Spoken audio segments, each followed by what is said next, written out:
Hinder, avspända armar, perfekt. Och skritt. Vänd tillbaka runt den rödvita. Likadant igen. Våga följ med handen lite grann nu. Titta på ditt hinder. Och du galopp, avspänn. Lite för stora språng och för nära avståndspunkt. Skrittar igen. Vänd till höger. Bit in under sig. Ha lite kortare balanserade språng. Titta på ditt hinder och fatta galopp. Lita på kapacitet.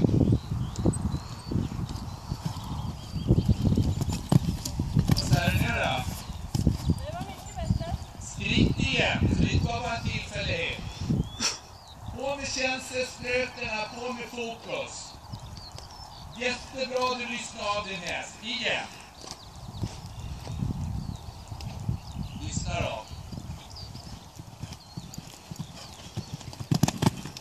Super. Hänger du med?